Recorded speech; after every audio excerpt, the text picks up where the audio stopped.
So, Mary Alice, Louise. would you begin by speaking of Mary Wigman and how it was that you experienced her work as a high school student in Montclair, New Jersey? Well, it was my senior year in high school, and I was studying art. It was announced that there was going to be a woman from Germany who would give a dance program. And if anybody wanted to make a poster, they could do so. So I was given a photograph of Mary Wigman. And she was gyrating on one leg. The other was under her skirt. You could hardly see it. And her arms and body and everything were in this movement of going around in balance on one leg. So I did a poster of that. And of course, after having done the poster, I was very, very anxious to see Mary Wigman. That was a long, long time ago. But I remember the music, which was very strange to me. It was not like the classical music I'd heard. And of course, her dancing was not like any dancing I had ever seen. But what impressed me was the power, the incredible power of her moving through the air, certainly, but making contact with the ground, with the floor of the stage, in such a way that she seemed to get the power from it to go on and continue this, what I recall as quite a violent dance.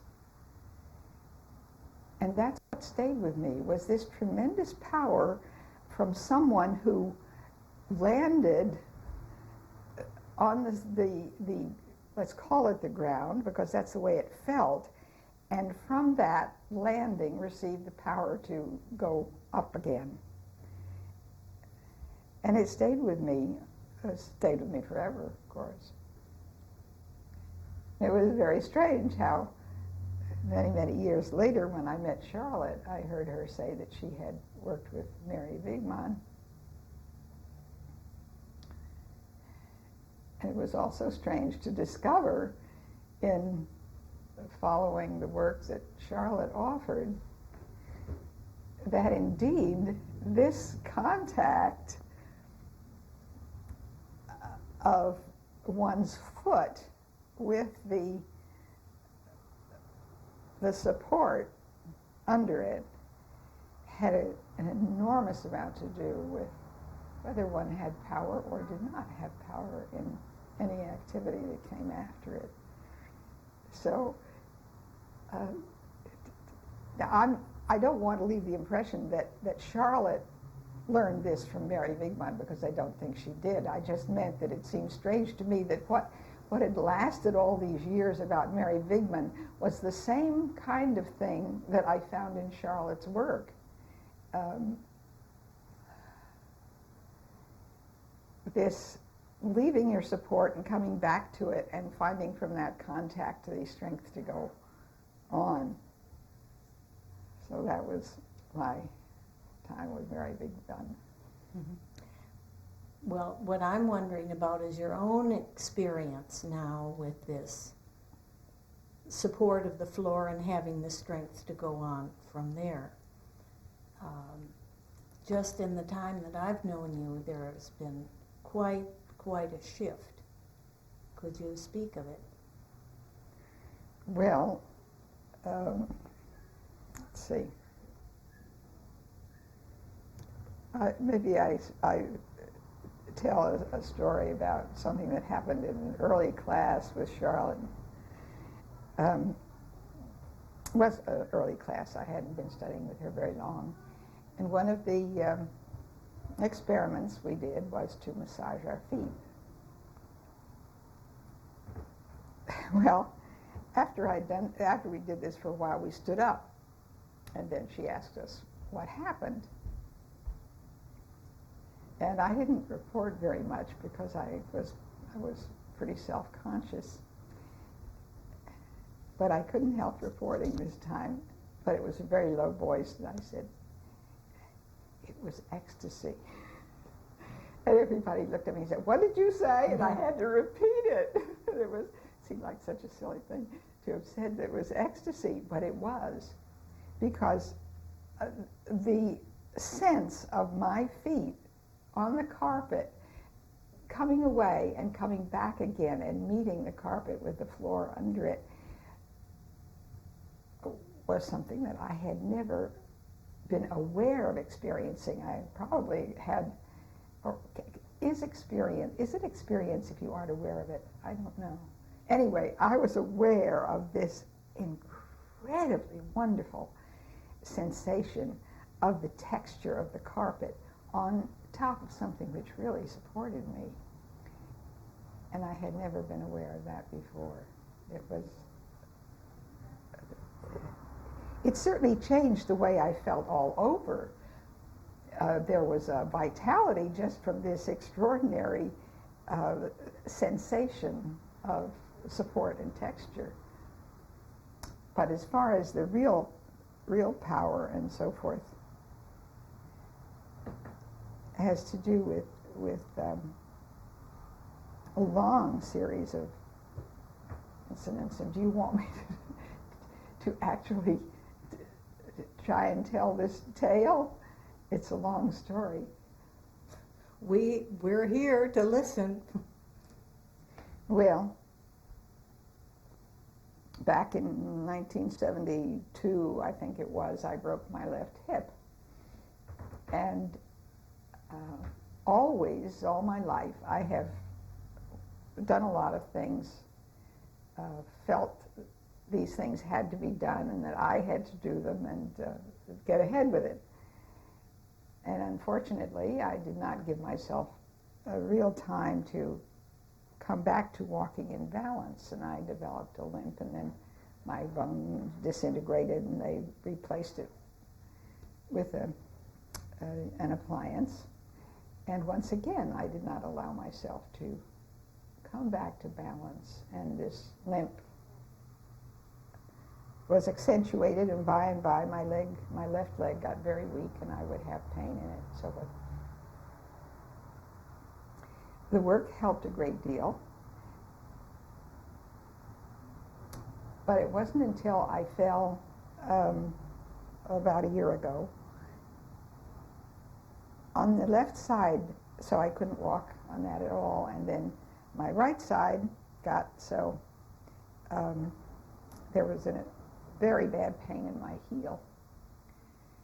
Every step I took, I couldn't put my weight on my left leg, and when I put my weight on my right leg, it was so painful I couldn't stand it. So I really had to, I was forced to give all my attention to how I was balancing. I had to walk in order to get back the strength in both legs, to repair the damage I was doing to my right leg and to my left. And it was in this period of being forced to notice my balance that I came more and more into the awareness of just how that contact of my feet with the floor was a result of how everything in me, from my head down, was flexible or not flexible, was movable, not movable,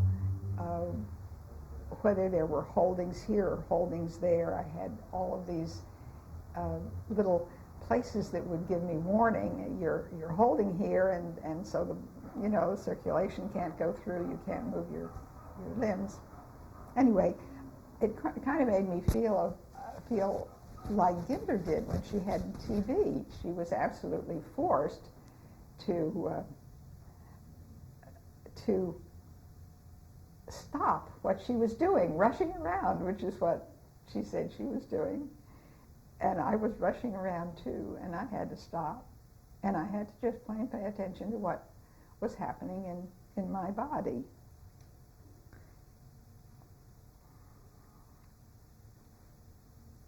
How it worked as I stood and walked, sat down and got up and went around. And more, because of it, there is this awareness in other ways of how much the contact of my feet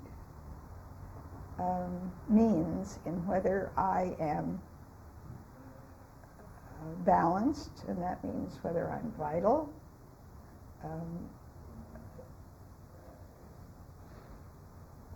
and how much every single tiny bit of me has to do with how my feet meet the floor. So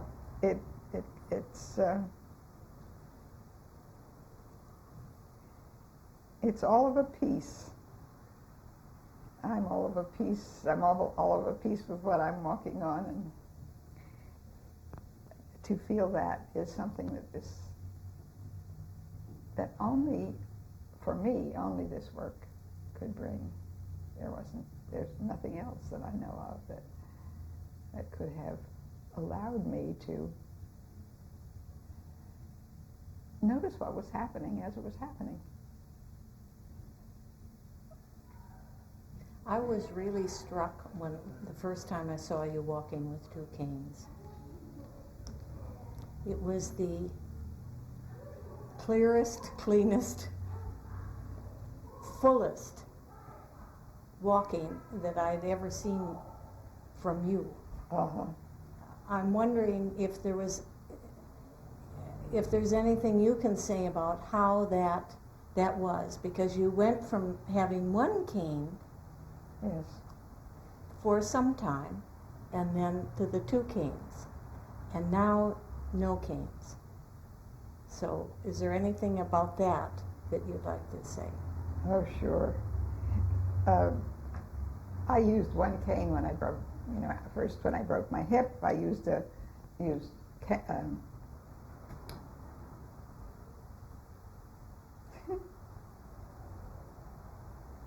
crutches. And then I used a cane.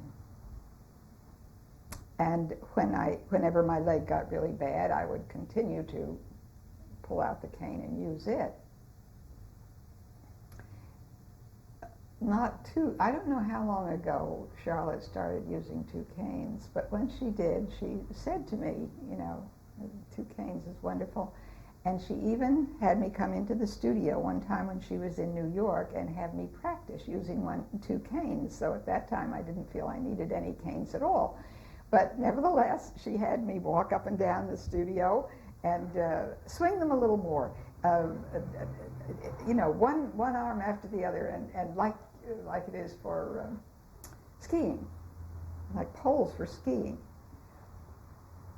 So by and by, after I had this fall last spring and was in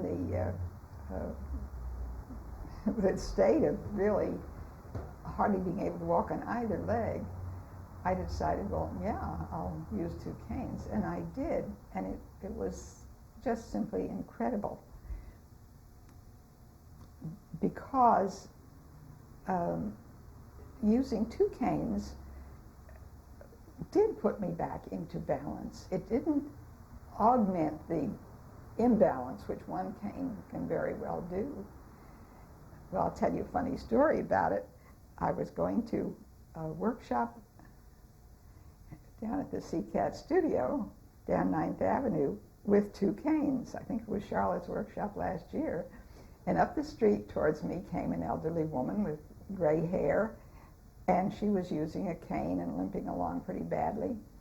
And we looked at each other. In New York, people don't usually meet their eyes don't meet, but we did, and we looked at each other as we approached, and when she got close enough to me, she said, "Everybody tells me that I could have it worse." And I realized that she meant that I had 2 canes, so I was much worse off than she. And I said, "That's true, that's perfectly true, but 2 canes is really wonderful for balance." And she nodded at me and went on and so forth. But that's an idea that people have, that if you're using 2 canes, there's something worse the matter with you than when you're using 1. And I would certainly like to tell everybody that using 2 canes is just great. It keeps your arms in motion as well as the rest of you. And you know that both sides are going to be supported and evenly. So I would like to tell everybody 2 canes is just great. And of course, I feel that it very, very much helped me to be able to do without any. And walk, I think I do walk much more in balance than I have for years. Not just on account of the canes, on account of sensing and everything. How did you know that sensing was for you? What stirred in you? Curiosity, I guess. It was a total accident. I read Alan Watts' The Way of Zen, and didn't understand it at all. 2 sentences got to me, and I knew the rest of it was something I would like to understand, but I didn't. So I would go to hear Alan Watts when he came to New York, and one time, the only time he was going to be in New York was with a workshop with somebody named Charlotte Selver. So I went, and the first hour was Alan sitting in his chair and with his wonderful, wonderful voice and his tape recorder going beside him, and he would give his talk. And this marvelous laugh rolling out when his talk ended exactly as the tape ran out. Then the next session would be with this woman, Charlotte Selver. I didn't know what it was going to be about at all. And by, I don't remember the first thing we did, but pretty soon she took paper napkins and handed paper napkins to everybody and said, "Here, you can experiment with a paper napkin." What in heaven's name am I going to do with a paper napkin? I looked at it, this way, I kind of looked to see what other people were doing, and they were feeling it, and someone threw it in the air and so forth. And I felt very self-conscious, very foolish. I thought this is utter nonsense.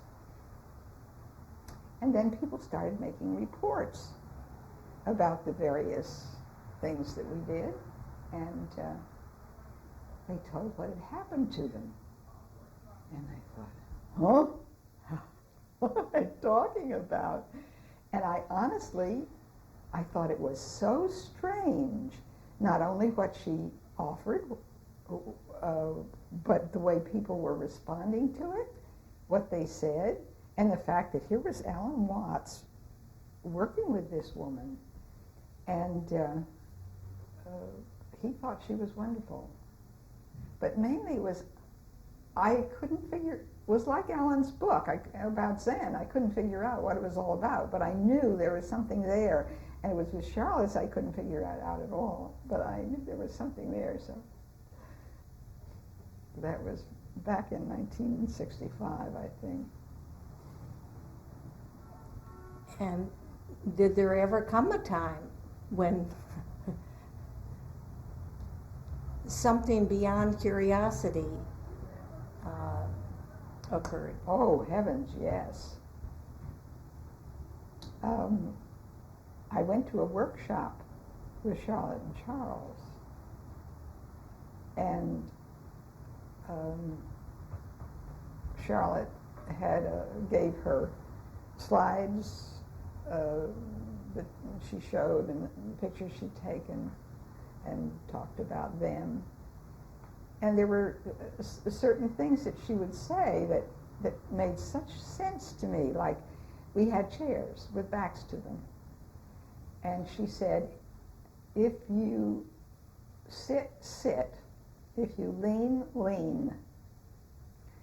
Now, that really spoke to me. That made sense. And it was something about it that was a tremendous release. That somebody says, sit, and you can sit in different ways, and each way you do whichever way you're doing, you do it. It's it. That was one thing, and then in the afternoon, it was Charles. He was leading, and he had us take a partner and put our hands on the partner's shoulders. And someone put their hands on my shoulders. I suppose I also did it for her, but I didn't feel what I felt when she put her hands on my shoulders. And it was suddenly as if an electric current were coming from the universe, coming through me. At the touch of her hands. I've never had such an experience again. I'd never had it before, certainly.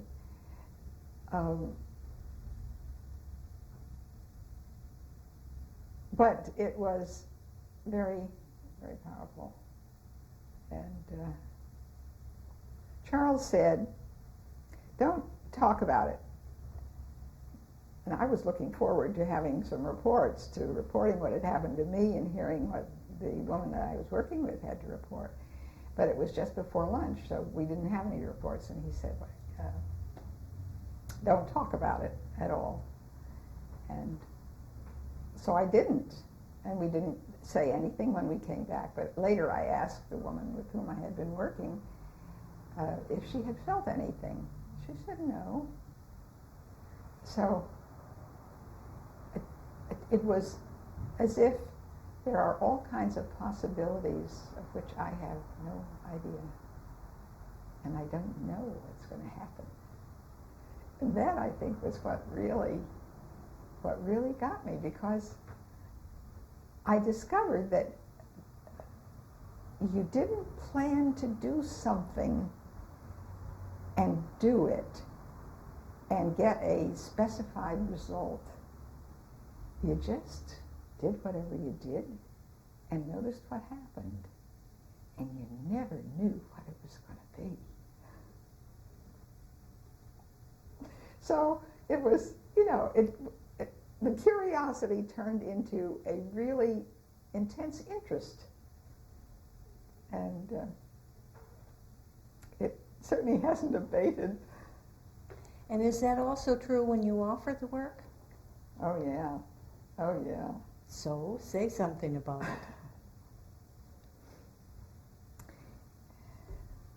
Well, I never thought of offering the work. I never gave it any thought at all until I went out and worked with Claire Fenichel one year when my leg was so bad that I couldn't stand it any longer, and I thought I just got to go away for a while and stop doing all the things I'm doing, and I asked Claire if I could come out and work with her. And she said, sure, and I went out and I worked with her every day for 2 weeks.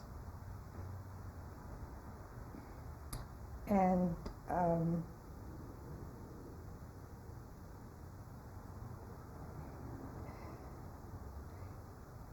she would never start working until I had said what I wanted to work on.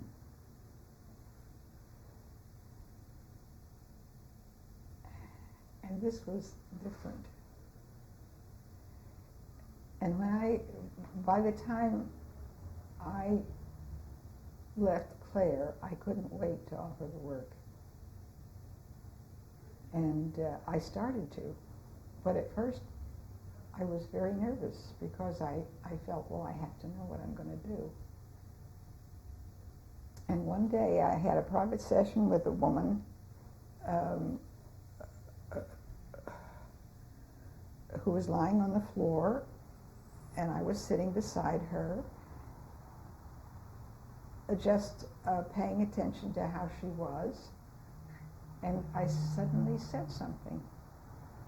And as I said it, I realized that I had no idea where it had come from. I hadn't thought it first and then said it. I hadn't thought, well, now what do I say? Do I say this? Or what do I see? What am I responding to?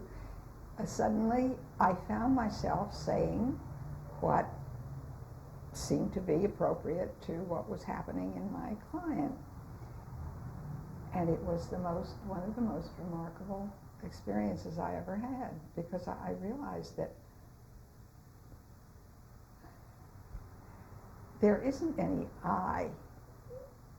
There isn't one I that decides what to do and does it. There is a living organism in which everything that's ever happened is processed and produces something, and I can trust that organism.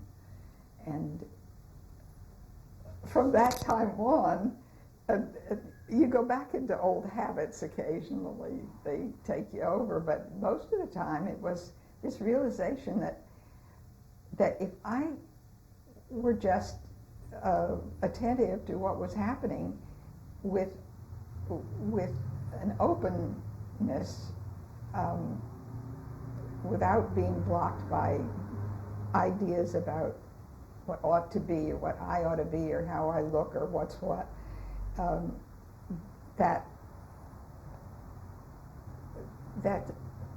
the response will come, and I don't, this amorphous I business doesn't need to worry about it. So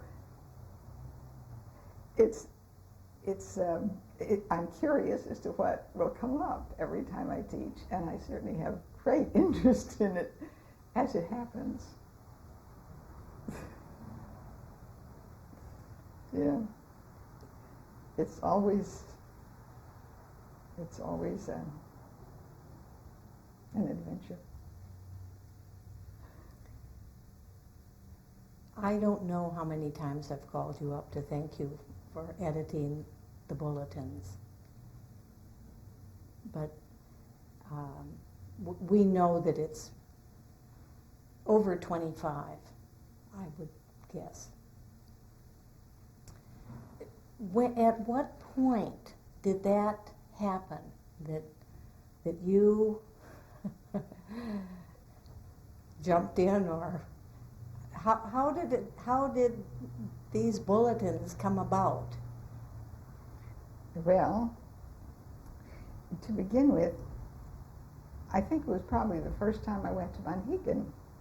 Charlotte mentioned the fact that her classes had been taped, and that a friend and I suppose student had transcribed a great many of them, and here were all these transcripts, and the woman had died, and there was now no one was transcribing them at the moment.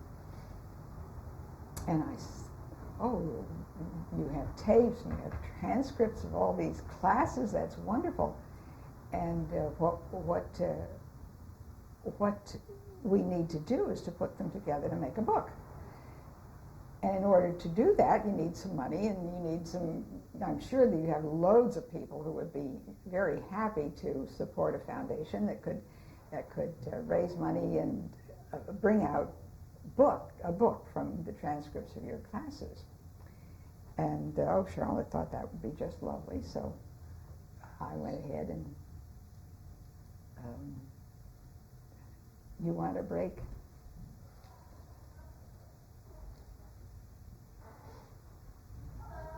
Anyway, I went ahead and I started the foundation, and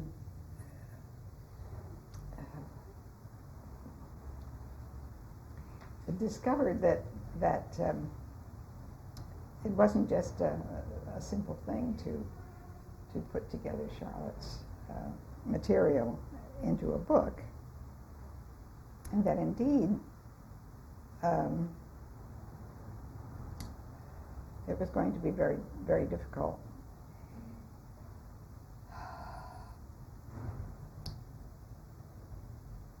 Charlotte had a feeling that any section didn't really tell the story of the work. And I can understand how she would feel that, because the work is an ongoing process, and any section, like any class that we've ever done, is only one class of all the billions of classes that might be given, because it's so broad in its range, and every single thing that happens brings something new. It's a whole new aspect. So I could understand her reluctance to publish one thing. My feeling was that you publish and you publish and you publish and you publish, and pretty soon there's a whole body of work, and it's in the body of the work that you get an idea of what sensory awareness is. But that first thing was a little too difficult to get to. So we published newsletters and things like that. And then there was the meeting at Rothenfels, where Fritz Everling invited all these students of Gindler to come, and their students of Gindler also to come to a big meeting there in Rothenfels about the work of Gindler and Jacobi. So Charlotte had asked these people to write something about the work, and some of them wrote her letters, and she read a couple of them to me, and I said, that's wonderful, we should do something about this. And I said, let's do a bulletin with these students of Gindler. And she wasn't too anxious to do that, but I decided that I'd go ahead and do what I could. I went to Johanna and interviewed her, and I went to Carola Spies and I interviewed her. And by and by, Charlotte gave me some of these letters from the other people, and we got together a bulletin about Elsa Gindler as a result of the Rothenfels meeting. That was the first one. But of course, that didn't cover any real part of Gindler's work and her students. So then we did a second volume, and then we went on with the students and did one about people who use the work in other professions, like in offering piano and dancing and psychotherapy, all kinds of things. And then I kept saying, but Charlotte, we want one for you. And well, not until we have one now. We've had these on Gindler. We must have one on Jacobi. And so we did a bulletin on Jacobi, and then no, we can't do one on me until we've done Hengstenberg. So we did one on Hengstenberg, and then we did one on Pickler. And that's how it happened. So you were the editor, and you also interviewed people, and you also negotiated editing and la la la la la. Yeah. And I'm wondering just if you could give some flavor of how it was you went about an interview, or you started a communication with someone, and how it unfolded. Well, with Gertrude Heller, for instance, Charlotte gave me her name. She gave me the name of a lot of these people And I wrote to her, and I received a letter back, and she said that she'd been ill and she wasn't able to really write anything, but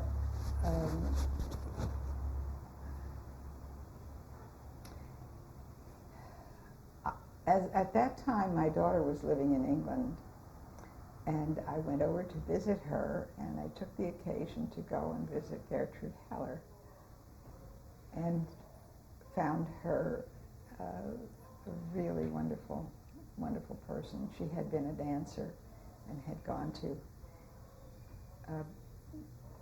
Spain with her husband when Hitler came into power, because her husband was a Jew. Then her husband died, leaving her with 3 children, and she went back to Germany and studied with Elsa Gindler and Jacobi very extensively. And then she got out of Germany and came to England. And I can't tell you the whole story of Gertrude Heller, but I was so impressed by her ability to follow her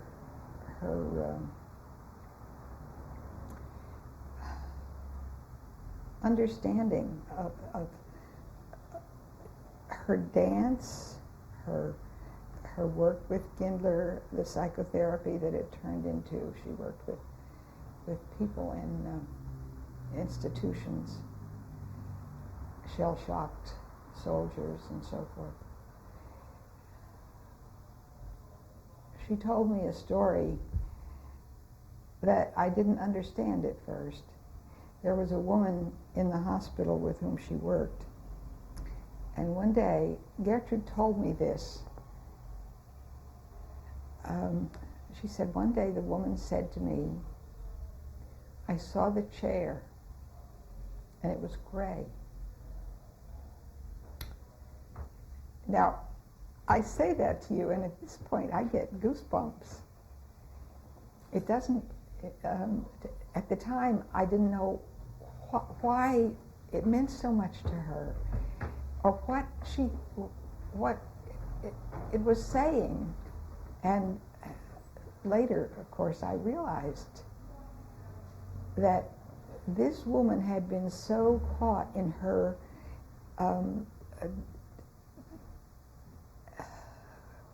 distorted inner view of herself and reality that she had never seen the chairs. She had never seen that they were gray. And to actually see this chair, this was something that had nothing to do with her obsessions. She saw the chair enough to notice it's gray.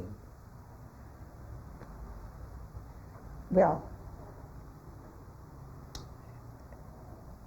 she told me a lot of other things too about her life, and that's one thing that I wish I could do. I could write the book that she wanted to write, called The Two Gardens. Maybe someday I will.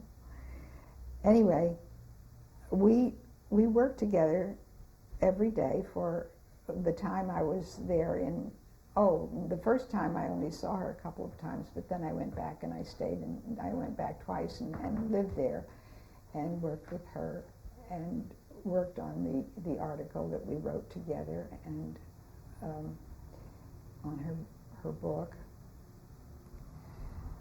But she said something else to me that I have never forgotten, that to me really does epitomize the work. We were sitting there in her little apartment. She was sitting in front of me, and she asked me to make a sound. She said, just let it come. Don't make it, just let it come. And I sat, and I sat, and I sat, and no sound came.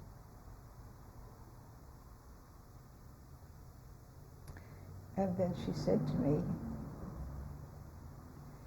waiting is not being. And I could feel the waiting in me, this slight tension all over of, when's it going to come? When am I going to feel like making a sound? When is the sound going to come? Am I ready? Am I not ready? I don't mean that these words were going through my head, but there was this slight tension in every cell of me, waiting, not just being. And then a sound came, and she said to me, "How did it feel?" And I said, "I was surprised." She said, "So was I." Anyway, the interviewing, the writing to these people, the setting up of a communication and going to see them has been really one of the most wonderful things that ever happened to me.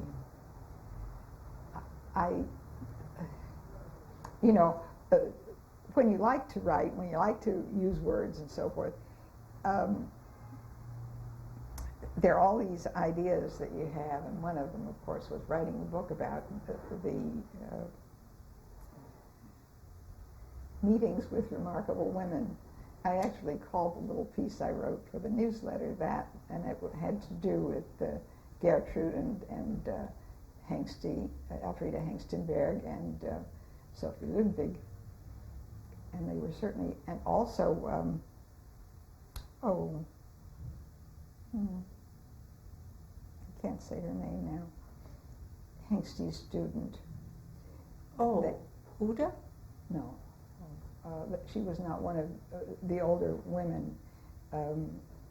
This was a woman who, at that time, was being very good with Hengste, had been her student for many years. Well, I can't think of it at the moment. Anyway, I wrote about them, and that was just a little tiny thing, but I really would have. But at this point, I don't know how I would possibly keep it down to such a few, because there's so many wonderful people that, and I don't know that's the way to go about it anyway.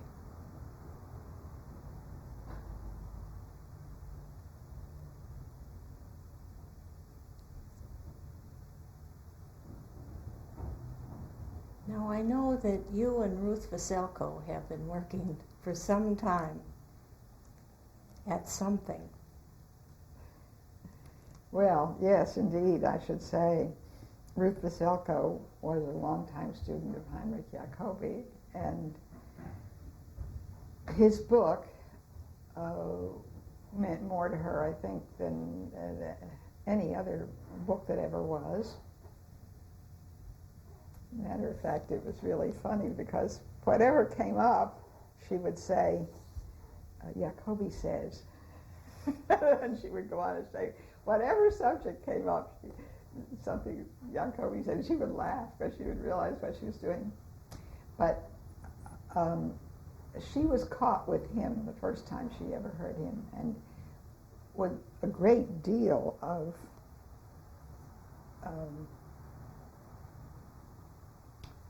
difficulty sometimes proceeded to go to his classes year after year after year. Why don't you say what the difficulty was? The train ride and the bicycle? And Oh, yes.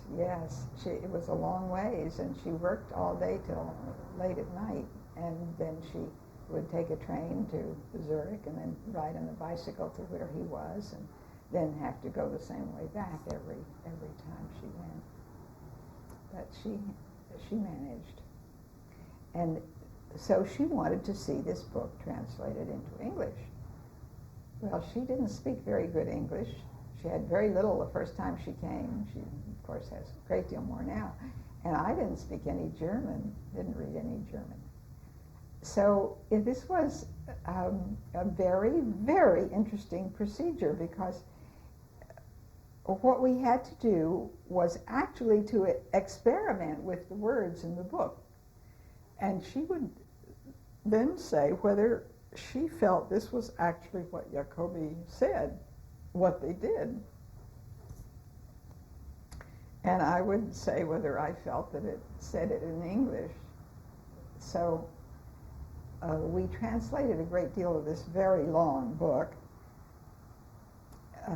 But Sophie Ludwig, of course, did not want us to translate it. She did not feel we had the ability, and she was probably right.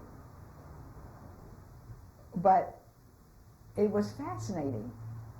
And as I wrote to Sophie Ludwig, I think we will continue trying to translate it because it's the only way that I can know what he's saying. And I would like to know. However, at this point, we're working on something a little bit different, which is Ruth is writing down things that she remembers he said, and is trying to say what they mean to her in her life. This is something that she had never done before, and I asked her, I said, what do these mean in your life? And she at first answered in generalizations, you know, abstract generalizations. These are make me feel good, or they tell me how to do this, or something like that. Or they help me get more quiet. That was the usual thing. But I said, but how does that affect your living, your everyday living, every single thing that you do? And so she started writing things like that. And that's one thing that I hope we can really bring to some kind of publication. There are other things too, but that's one that's very important. Because what good is saying, this is the work, it's this, it's this, it's this. To me, the one important thing about it is the momentary influence that it has on me as I live, as I interact with the rest of the world, with you and the other people I know. And that's the only way I know to talk about the work.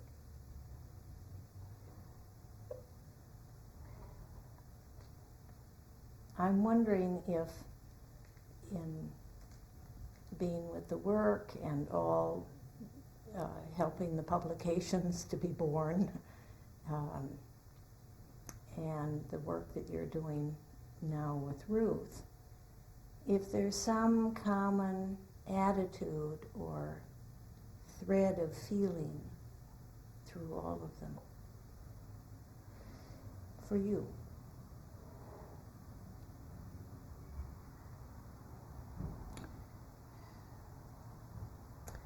Well, the common thread is awareness,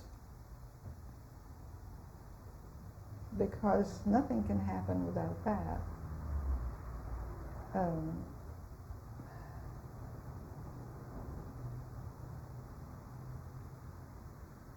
It's not only awareness of what Jacobi said, for instance, with Ruth and Jacobi, it's our awareness of each other as we talk about it. And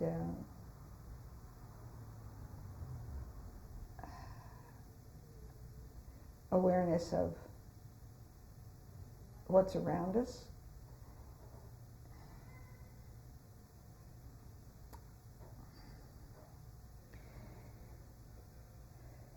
And ultimately, the awareness of the meaning of life. And I don't think that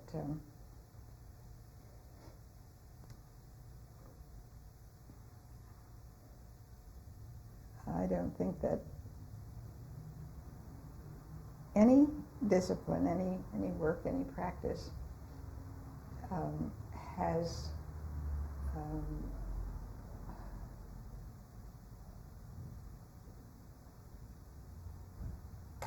what?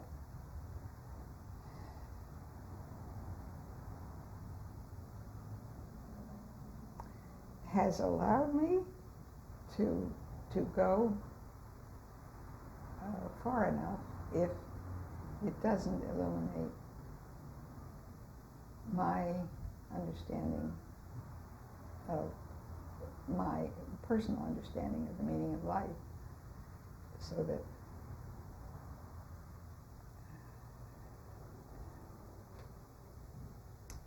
I don't know how to say this, because it isn't, it really, I love words, but there's a point where words, and that's what all the words come from, that place where words can't be spoken, where sensory awareness leads, or where Zen leads, or where Christianity leads, whatever you're following, where it leads is silence, and there aren't any words for that.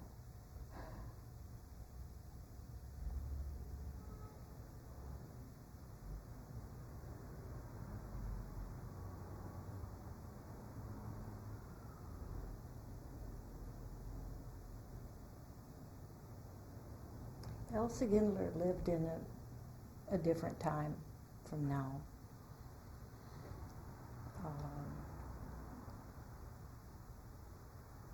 We here in the United States hear of what's happening around the world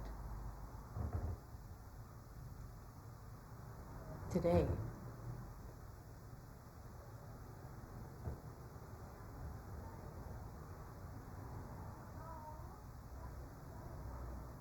And I'm just wondering,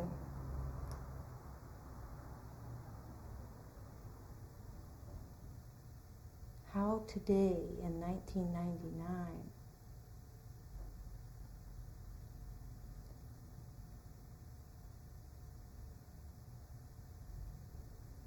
our offering of the work can be as significant as in 1944 when Elsa Gindler was offering it.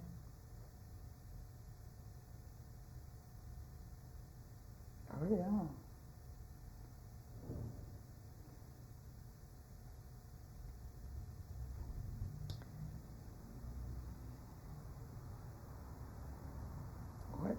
What I understand she was doing was helping those people in Germany who could come and study with her, helping them to be aware of what was happening around them, but also to be aware of what was happening inside them. So as Johannes says, everybody around them was getting sicker and sicker, and in Gindler's classes, or she said, I got healthier and healthier. Meaning that her organism functioned better and better. And that would mean, in every way, being able to cope with all of the dreadful things that were happening, to be aware of them, not to do well because you shut them out, but because you could let them in and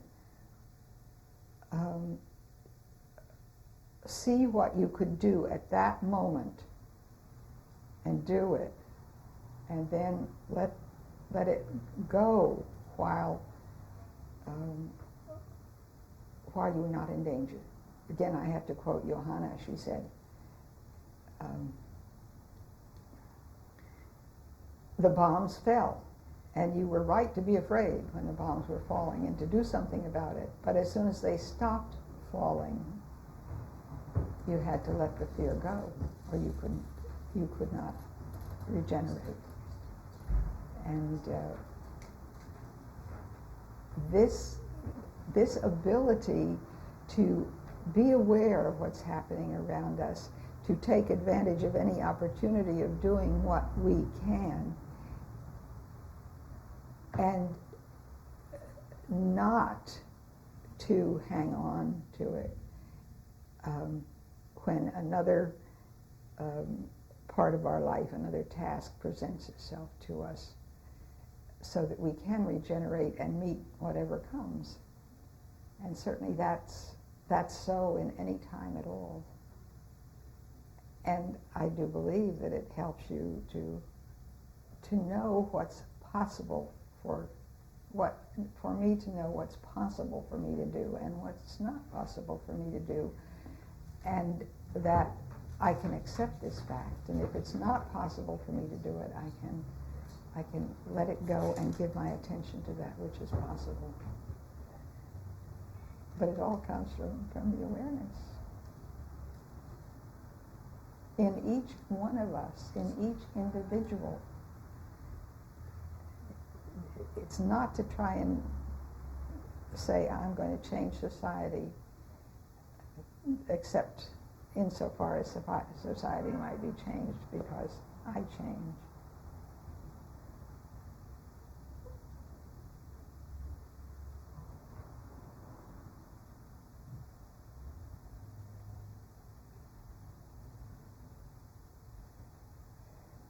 You know, we've talked many times about what this is, this work. And so I'm going to put you on the spot and ask you how it is that you would speak of sensory awareness.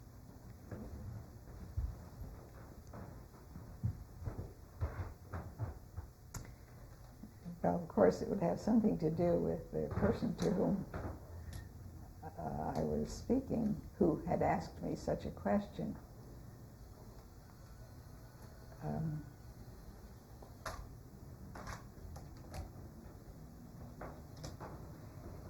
First thing I would say is that it's a practice to become aware of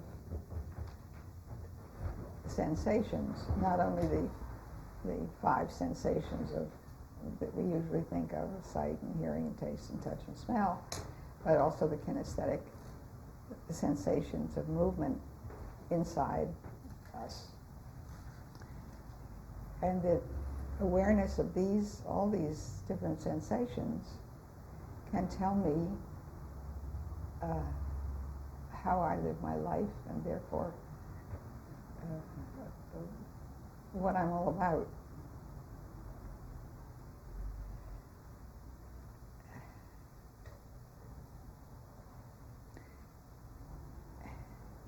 I don't know anything else. This is me speaking. I'm not talking for anybody else. I don't know anything else that can give me this information about myself. And of course, myself means this body in relationship to the air and the earth and the people and the animals and the sky and all the rest of it, because there isn't any me that is not in relationship.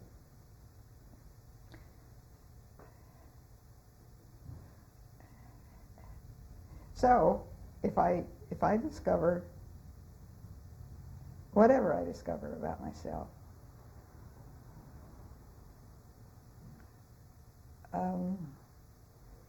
somehow, and this is a mystery to me, I don't understand it at all, just the discovery of how something is seems to give this isnness the attention to it, seems to give it the possibility to time, space, whatever you want to call it,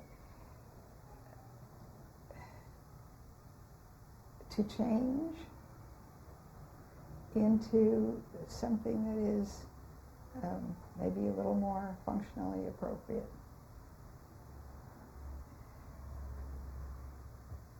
And to feel that is, as I've said, it's surprising, it's interesting, it's exciting, and it applies to absolutely anything that you do in your life. It doesn't matter what your profession is, what your avocation is, that this awareness of how I am while I'm living my life makes it possible to live it more fully in any moment in any occupation.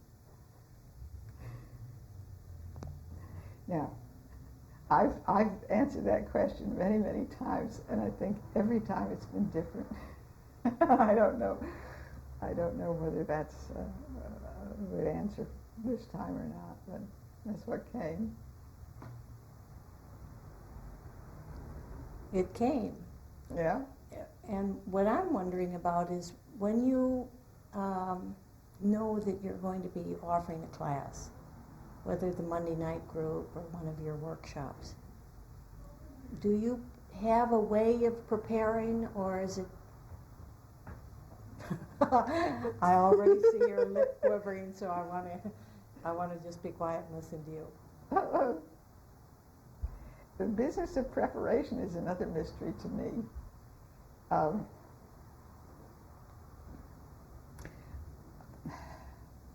I guess what I do is just what I was talking about a minute ago. I'm doing whatever seems to be needed at the moment for what I'm doing, and it may be getting the phone on the proper answering mode. It may be getting the car out of the garage, dealing with the traffic and all the rest of it. And then when I come to the studio or wherever I'm going, it's, parking the car and doing whatever I'm doing before the class. And then when it comes to class, then I'm in the class. And maybe I have time to lie down but this is maybe a real confession, I don't know. All the time is the sense of whether I'm being supported by what I'm sitting on or standing on or lying on, whether I'm breathing, and it's not just before class, it's any time. There's sometimes, I must say, that something has happened when I've been working with somebody else, and I think, oh, this is wonderful, I want to follow this in the Monday night class, or I want to follow something that we've done in the Monday night class. But I don't go and have a special time any place. It's just each thing happens as it happens. And well, I guess it's coming back to Gertrude saying it's waiting isn't being. That this kind of preparation where you're actually calling it preparation is waiting somehow. And that for me it's just going along from one thing to the next as it presents itself. I was tempted to jump up and go over to the library and get Jacoby's bulletin, the back page where he says, if your concert tonight will not be what you want it to be if you consider the tying of your shoelaces unimportant. Mm-hmm. We don't save up living. I mean, I've taken liberties with what he said. But. Yes, you can't save up living, that's true.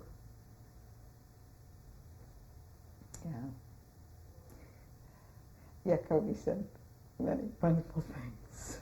And I do hope that we can finally publish something in English that will in some way reflect his way of teaching. One thing he did say in a class that Ruth heard that I remember that wasn't in the book. Somebody asked him what his own personal experience was.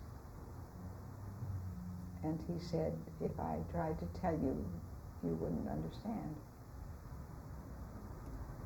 Now, it sounds like a little bit like a put down, but what he's saying is what, well, all the Zen master said was what you haven't experienced, you can't understand. And if I tell you an experience that you've never had, it doesn't mean anything to you at all. And I just wonder, I imagine what Jacobi's experiences might have been. Of course, I will never know.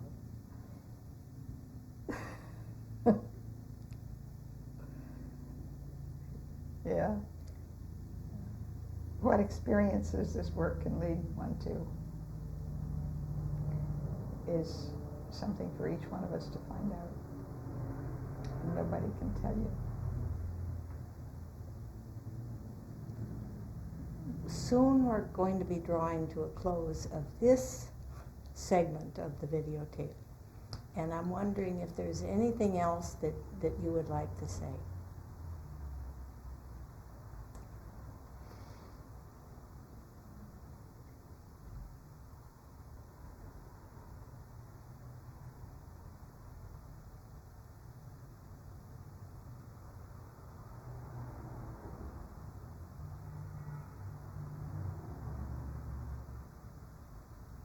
Oh dear.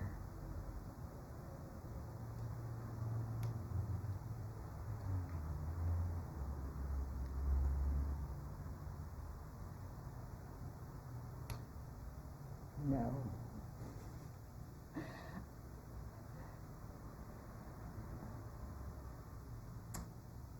If you ask me a specific question about something, I can answer it, but just something I would like to say. Well, I guess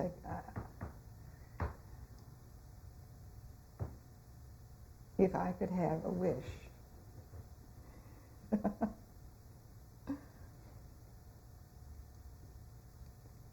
I would wish everybody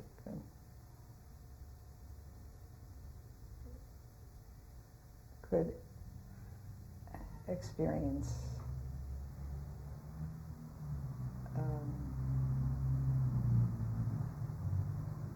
such awareness. I remember the first time I met you was at the New Lincoln School. And you were standing at that long table with the publications. And I remember your eyes and just the generosity of your standing in front of all of these riches and saying hello, you know. Yeah.